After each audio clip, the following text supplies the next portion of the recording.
భారత న్యూజిలాండ్ సంబంధాలు కొత్త శకంలోకి ప్రవేశించాయని ప్రధాని మోదీ అన్నారు. ఇక రెండు దేశాలు సహజ భాగస్వాములని అన్నారు.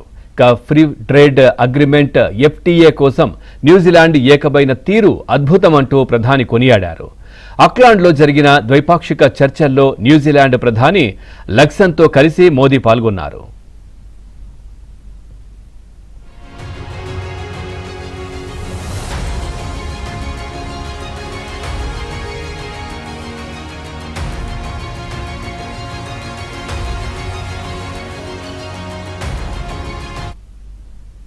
అనంతరం ఆక్లాండ్లో జరిగిన వ్యాపార క్రీడా భాగస్వామ్య కార్యక్రమంలో ప్రధాని మోదీ ప్రసంగించారు. భారత న్యూజిలాండ్ సంబంధాలను వ్యూహాత్మక భాగస్వామ్యం అనే బలమైన బంధంతో ముడిపెడుతున్నామన్నారు.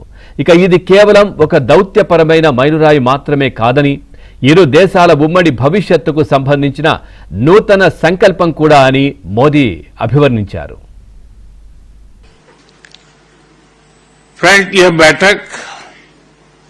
ऐसे समय में हो रही है जब भारत और न्यूजीलैंड के संबंध एक टर्निंग पॉइंट पर है. आज हम अपने संबंधों को स्ट्रेटेजिक पार्टनरशिप के सूत्र में बांध रहे हैं. ये केवल एक डिप्लोमेटिक माइलस्टोन नहीं है, ये हमारे साझा भविष्य का एक नया संकल्प है. తాను భారతదేశానికి గొప్ప అభిమానినని న్యూజిలాండ్ ప్రధాని లక్సన్ అన్నారు.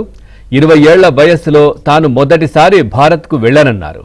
ప్రధాని మోదీ నాయకత్వంలో 25 కోట్ల మంది ప్రజలు పేదరికం నుంచి బయటపడడం తనకు ఎంతో ఆసక్తికరంగా అనిపిస్తోందని ప్రశంసించారు.